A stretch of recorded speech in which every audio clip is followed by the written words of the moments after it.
স্বাগতম মই অভিলাষ আৰু লৈ আহিছো এটা গুৰুত্বপূৰ্ণ খবৰ আজি জুবিন গাৰ্গৰ হত্যাকাণ্ডৰ চতুৰ্থটো শুনানি শ্যামকানু মহন্ত সিদ্ধাৰ্থ শৰ্মা শেখৰ অমিত প্ৰভা এই কেইগৰাকীক লৈ ডাঙৰ সিদ্ধান্ত হ'ব পাৰে আদালতে ডাঙৰ সিদ্ধান্ত ল'ব পাৰে সমান্তৰালকৈ অমিত প্ৰভা মহন্তক লৈও ডাঙৰ সিদ্ধান্ত ল'ব পাৰে আদালতে আজি জুবিন গাৰ্গৰ হৈ চৰকাৰে গঠন কৰা 5 প্ৰসিকিউটৰ টিমে যুঁজিব 5 অধিবক্তাৰ দলে জুবিন গাৰ্গৰ হৈ যুক্তি দৰ্শাব সমান্তৰালকৈ বহিৰাজ্যৰ অধিবক্তাই এই 7 অভিযুক্তৰ হৈ যুক্তি দৰ্শাব গতিকে আজিৰ দিনটো জুবিন গাৰ্গৰ ঘটনাৰ শুনানিৰ আটাইতকৈ ডাঙৰ দিন বৃহৎ সিদ্ধান্ত হ'ব পাৰে গতিকে এই সন্দৰ্ভত সবিশেষ লৈ অহাৰ চেষ্টা কৰিছোঁ জনাই আছো ডাঙৰ খবৰ টাইম 8 বিগ ব্ৰেকিং আজি জুবিন গাৰ্গ ঘটনাৰ চতুৰ্থটো শুনানি আজি জুবিন গাৰ্গৰ ঘটনাৰ চতুৰ্থটো শুনানি প্ৰথমবাৰলৈ অভিযুক্তৰ অধিবক্তা আহিব আদালতলৈ প্ৰথমবাৰলৈ অধিবক্তা আহিব আদালতলৈ আহিব গৰিমা শইকীয়া গাৰ্গ আৰু পৰিয়াল গৰিমা শইকীয়া গাৰ্গৰ লগতে জুবিন গাৰ্গৰ পৰিয়ালৰ সকলো সদস্য অহাৰ সম্ভাৱনা আছে চৰকাৰে গঠন কৰা অধিবক্তাৰ দলে যুক্তি দৰ্শাব জুবিন গাৰ্গৰ হৈ যুক্তি দৰ্শাব আনহাতে 7 অভিযুক্তৰ হৈ যুক্তি দৰ্শাব বহিৰাজ্যৰ অধিবক্তাই শুনানি কালত ভাৰ্চুৱেলি অভিযুক্তক আদালতৰ হাজিৰৰ সম্ভাৱনা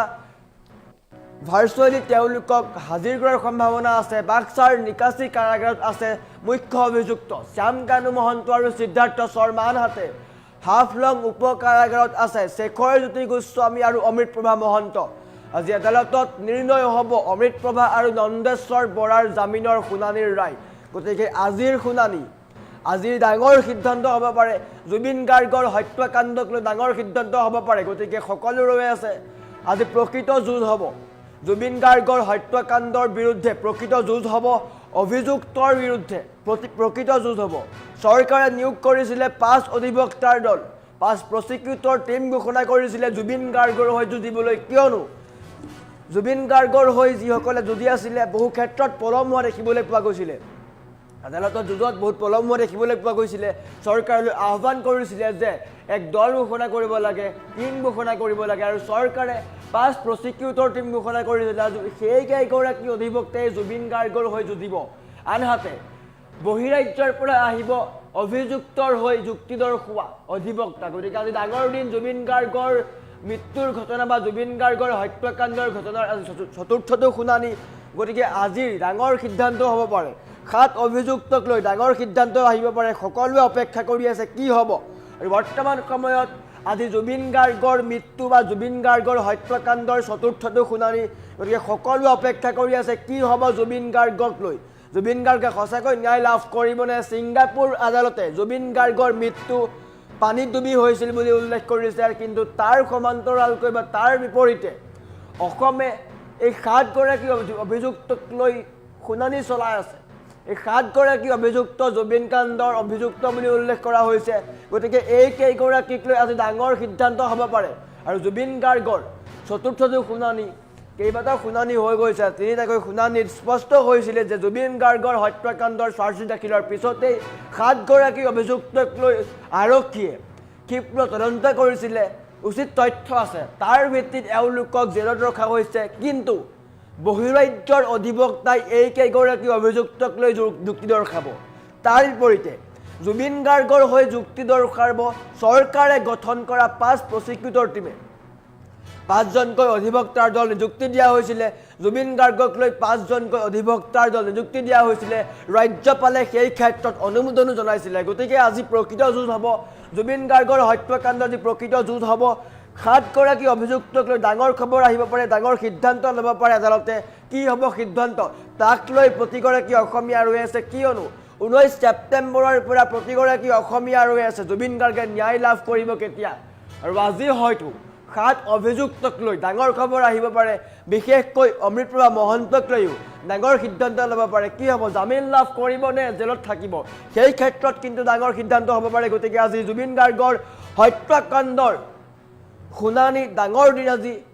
বৃহৎ দিন বুলি ক'ব লাগিব জুবিন গাৰ্গৰ হত্যাকাণ্ডৰ ঘটনা বা হত্যাকাণ্ডৰ 7 অভিযুক্তৰ কি শাস্তি হ'ব সেই ক্ষেত্ৰত আজি নিৰ্ণয় হ'ব পাৰে কি শাস্তি হ'ব সেয়া নিৰ্ণয় হ'ব পাৰে গতিকে আজি ডাঙৰ দিন জুবিন গাৰ্গৰ হত্যাকাণ্ডক লৈ গতিকে প্ৰতিগৰাকী অসমীয়া ৰৈ আছে জুবিন গাৰ্গে কেতিয়া ন্যায় লাভ কৰিব আজি জুবিন গাৰ্গৰ হত্যাকাণ্ডৰ চতুৰ্থটো শুনানি আৰু চতুৰ্থটো শুনানিত আটাইকেইগৰাকী অভিযুক্তক লৈ ডাঙৰ খবৰ আহিব পাৰে জুবিন গাৰ্গৰ হত্যাকাণ্ডৰ চতুৰ্থটো শুনানি আনহাতে এই 7 অভিযুক্ত শ্যামকানু মহন্ত সিদ্ধাৰ্থ শৰ্মা শেখৰজ্যোতি গোস্বামী অমৃত প্ৰভা সন্দীপন গাৰ্গ পৰেশ বৈশ্য নন্দেশ্বৰ বৰা এই 7গৰাকী হৈছে মূল অভিযুক্ত বা জুবিন গাৰ্গৰ হত্যা বা জুবিন গাৰ্গৰ সৈতে জড়িত এই কেইগৰাকী হৈছে মূল অভিযুক্ত এই কেইগৰাকীক লৈ আজি ডাঙৰ সিদ্ধান্ত হ'ব পাৰে ডাঙৰ ৰায় দিব পাৰে আদালতে কি হ'ব শাস্তি তেওঁলোকৰ সঁচাকৈ তেওঁলোক দোষী নে এই ক্ষেত্ৰত ডাঙৰ সিদ্ধান্ত হ'ব পাৰে গতিকে প্ৰতিগৰাকী অসমীয়া ৰৈ আছে কি শাস্তি হ'ব আজি বিশেষ দিন ডাঙৰ দিন প্ৰতিগৰাকী অসমীয়াই চাই আছে আজি কি হ'ব পাৰে গতিকে ডাঙৰ দিন বুলি ক'ব লাগিব চৰকাৰে গঠন কৰা অধিবক্তাৰ দলে জুবিন গাৰ্গৰ হৈ যুক্তি দৰ্শাব কঠোৰৰ পৰা কঠোৰ শাস্তি বিহাৰ চেষ্টা কৰিব চৰকাৰী অধিবক্তাৰ দলে আনহাতে বহিৰাজ্যৰ অধিবক্তা আহিছে শ্যামকানু মহন্ত সিদ্ধাৰ্থ শৰ্মা শেখৰজ্যোতি এই কেইগৰাকী অভিযুক্তৰ বিৰুদ্ধে অভিযুক্তৰ সপক্ষে যুঁজিবলৈ এই কেইগৰাকী অভিযুক্তৰ হৈ বহিৰাজ্যৰ অধিবক্তাই যুঁজিব তাৰ বিপৰীতে অসম চৰকাৰে গঠন কৰি দিয়া প্ৰসিকিউটৰ টিমে জুবিন গাৰ্গৰ হৈ যুক্তি দৰ্শাব আজি প্ৰকৃত যুঁজ হ'ব যুক্তিতৰ্ক হ'ব সঁচাকৈ জুবিন গাৰ্গক এই কেইগৰাকীয়ে ষড়যন্ত্ৰ কৰিছিল নেকি সেয়া স্পষ্ট হৈ পৰিব কিয়নো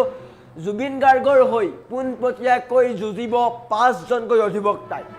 আনহাতে 7 অভিযুক্তৰ হৈ যুক্তি দৰ্শাব বহিৰাজ্যৰ অধিবক্তাই গতিকে আজি পোনপটীয়া যুঁজ হ'ব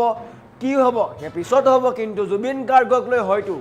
ডাঙৰ খবৰ আহিব পাৰে জুবিন গাৰ্গৰ 7 অভিযুক্তক লৈ ডাঙৰ খবৰ আহিব পাৰে জুবিন গাৰ্গক সঁচাকৈ হত্যা কৰা হৈছিল নে জুবিন গাৰ্গক ষড়যন্ত্ৰ কৰি ছিংগাপুৰলৈ গৈছিল ছিংগাপুৰৰ আৰক্ষীয়ে কৈছে জুবিন গাৰ্গৰ মৃত্যু পানীত ডুবি হৈছে